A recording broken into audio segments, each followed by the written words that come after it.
श्री गणेशाय नमः। आप सभी को पौष मास के संकष्टी चतुर्थी व्रत की हार्दिक शुभकामनाएं। आज की इस वीडियो में आप सुनिए चौथ माता की कथा और भगवान विघ्नहर्ता गणेश की कथा। माना जाता है कि चौथ माता का व्रत और कथा के साथ भगवान गणेश की कथा सुनने से व्रत का पूर्ण फल प्राप्त होता है। पौराणिक कथा के अनुसार एक गांव में एक सेठ सेठानी थे। उनके एक बेटा और एक बहू थे। बहू सबको भोजन करा के फिर स्वयं भोजन करती थी। एक पड़ोसन ऐसी भी थी जो रोज पूछती थी कि बहू आज क्या बनाया है, क्या खाया है? तो बहू कहती ठंडो बासी। एक दिन उसके पति ने ऐसा सुनकर विचार किया कि आज तो पकवान बनाए जाएं, फिर देखें कि मेरी पत्नी क्या कहती है। उसने तरह तरह के पकवान बनवाए और घर के सभी लोगों ने एक साथ बैठकर भोजन किया। आज भी पड़ोसन ने पूछा तो बहू ने कहा कि ठंडो बासी। सेठ के लड़के ने सोचा हो न हो कोई बात अवश्य है जिससे कि मेरी पत्नी ऐसा कहती है।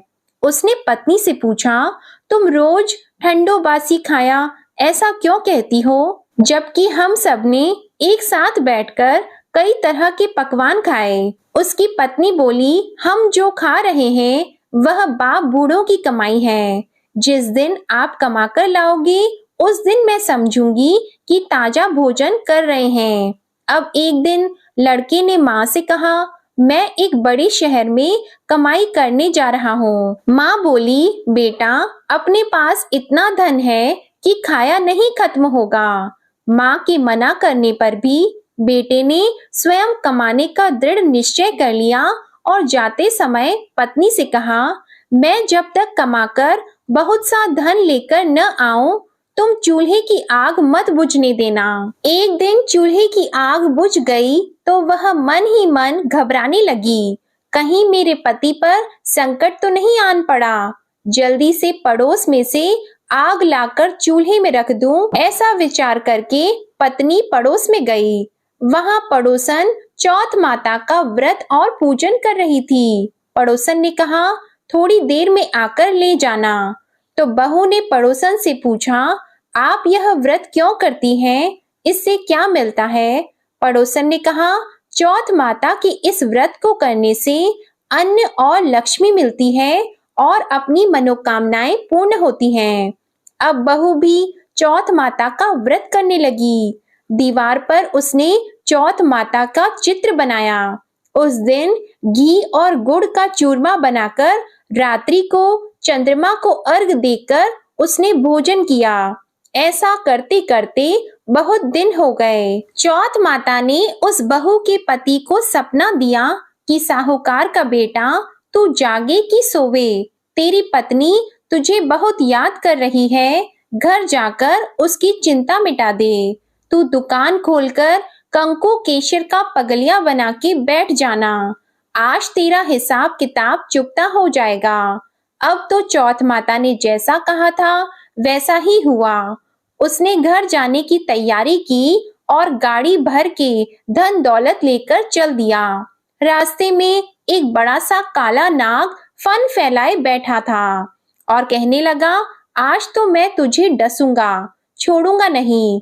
आज तेरी आयु पूरी हो गई है। सेठ के लड़के ने कहा आज चौथ माता ने मुझे सपना दिया तो मैं पत्नी से मिलने घर जा रहा हूँ। वहाँ मेरी पत्नी बहुत चिंता कर रही है। मैं उससे मिलकर जरूर आऊंगा, तब तुम मुझे डस लेना। नाग ने कहा तुम शपथ पूर्वक कहकर जाओ तो मैं तुम्हें जाने दूंगा, परंतु लौट कर नहीं आए तो तुम्हारे घर आकर मैं तुम्हें डस लूंगा। इस प्रकार सांप को वचन देकर वह घर पहुंचा। वहां सभी से हंसी खुशी से मिला और भोजन करने उदास होकर बैठ गया। उसकी पत्नी ने उदास होने का कारण पूछा तो पति ने काले नाग वाली बात बताते हुए कहा कि यदि मैं उसके पास नहीं जाऊंगा तो वह घर आकर ही मुझे डस लेगा।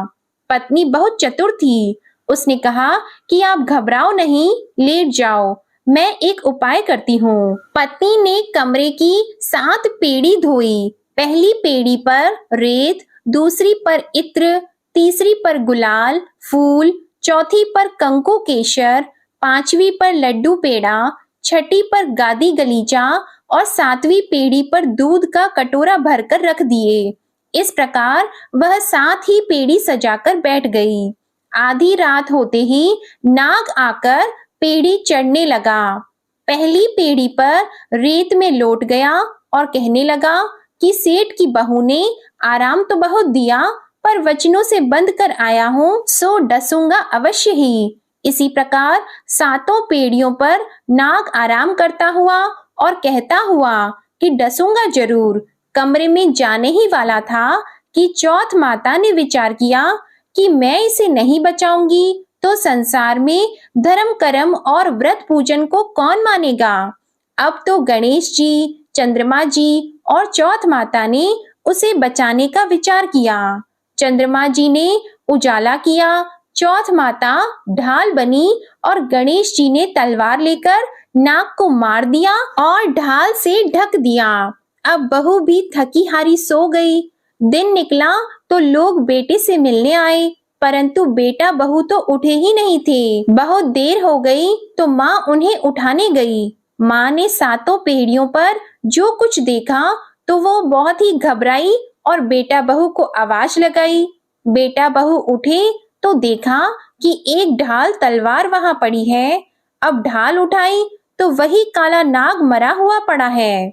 बेटा बहू ने सोचा कि आज तो धर्म कर्म ही आड़े आए हैं, जो भगवान गणेश जी और चौथ माता ने अपनी रक्षा की। हे चौथ माता, आपने जैसी सेठ के बेटे बहू की रक्षा की, वैसी ही सबकी रक्षा करना। बोलो चौथ माता की जय। भगवान विघ्नहर्ता गणेश की कथा सुने बिना चौथ माता के व्रत की कथा अधूरी मानी जाती है, इसलिए अब आप सुनिए भगवान गणेश की कथा। एक समय की बात है, विष्णु भगवान का विवाह लक्ष्मी जी के साथ निश्चित हो गया। विवाह की तैयारियां होने लगी। सभी देवताओं को निमंत्रण भेजे गए, परंतु गणेश जी को निमंत्रण नहीं दिया। कारण जो भी रहा हो, अब भगवान विष्णु की बारात जाने का समय आ गया। सभी देवता अपनी पत्नियों के साथ विवाह समारोह में आए। उन सब ने देखा कि गणेश जी कहीं दिखाई नहीं दे रहे हैं। तब वे आपस में चर्चा करने लगे कि क्या गणेश जी को नहीं न्योता है या स्वयं गणेश जी ही नहीं आए हैं। सभी को इस बात पर आश्चर्य होने लगा। तभी सबने विचार किया कि विष्णु भगवान से ही इसका कारण पूछा जाए। विष्णु भगवान से पूछने पर उन्होंने कहा कि हमने गणेश जी के पिता भोलेनाथ महादेव को न्योता भेजा है। यदि गणेश जी अपने पिता के साथ आना चाहते हो तो आ जाते, अलग से न्योता देने की कोई आवश्यकता भी नहीं थी। दूसरी बात यह है कि उनको 1.25 मन मूंग, 1.25 मन चावल, 1.25 मन घी और 1.25 मन लड्डू का भोजन दिन भर में चाहिए। यदि गणेश जी नहीं आएंगे तो कोई बात नहीं, दूसरे के घर जाकर इतना सारा खाना पीना अच्छा भी नहीं लगता। इतनी वार्ता कर ही रहे थे कि किसी एक ने सुझाव दिया, यदि गणेश जी आ भी जाएं तो उनको द्वारपाल बनाकर बैठा देंगे कि आप घर की देखभाल करना। आप तो चूहे पर बैठकर धीरे धीरे चलोगे तो बारात से बहुत पीछे रह जाओगे। यह सुझाव भी सबको पसंद आ गया, तो विष्णु भगवान ने भी अपनी सहमति दे दी। होना क्या था, इतने में गणेश जी वहां पहुंचे और उन्हें समझा बुझाकर घर की रखवाली करने बैठा दिया। बारात चल दी। तब नारद जी ने देखा कि गणेश जी तो दरवाजे पर ही बैठे हुए हैं, तो वे गणेश जी के पास गए और रुकने का कारण पूछा। गणेश जी कहने लगे कि विष्णु भगवान ने मेरा बहुत अपमान किया है। नारद जी ने कहा कि आप अपनी मूषक सेना को आगे भेज दें तो वह रास्ता खोद देगी, जिससे उनके वाहन धरती में धंस जाएंगे। तब आपको सम्मान पूर्वक बुलाना ही पड़ेगा। अब तो गणेश जी ने अपनी मूषक सेना जल्दी से आगे भेज दी और सेना ने जमीन पोली कर दी। जब बारात वहां से निकली तो रथों के पहिए धरती में धंस गए। लाख कोशिश करे परंतु पहिए नहीं निकले। सभी ने अपने अपने उपाय किए, परंतु पहिए तो नहीं निकले, बल्कि जगह जगह से टूट गए। किसी की समझ में नहीं आ रहा था कि अब क्या किया जाए। अब तो नारद जी ने कहा, आप लोगों ने गणेश जी का अपमान करके अच्छा नहीं किया। यदि उन्हें मनाकर लाया जाए तो आपका कार्य सिद्ध हो सकता है और यह संकट टल सकता है। शंकर भगवान ने अपने दूत नंदी को भेजा और वे गणेश जी को लेकर आए।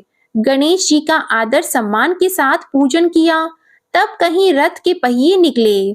अब रथ के पहिए निकल तो गए, परंतु वे टूट फूट गए तो उन्हें सुधारे कौन। पास के खेत में खाती काम कर रहा था, उसे बुलाया गया।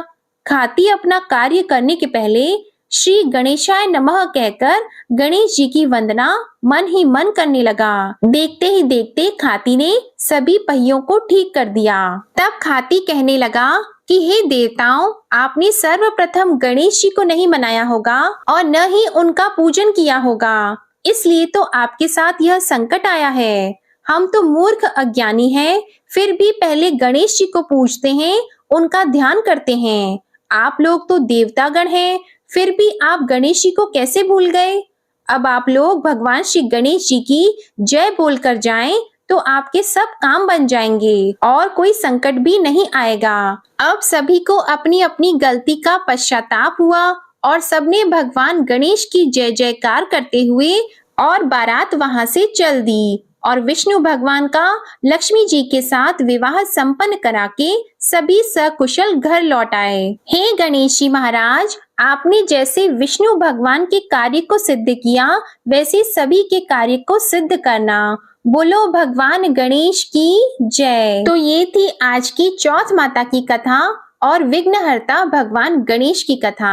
आज की कथा अच्छी लगे तो वीडियो को लाइक करना मत भूलिएगा और कमेंट में चौथ माता की जय और भगवान गणेश की जय भी लिखिएगा और हमारे चैनल को भी सब्सक्राइब करिएगा। ओम श्री गणेशाय नमः।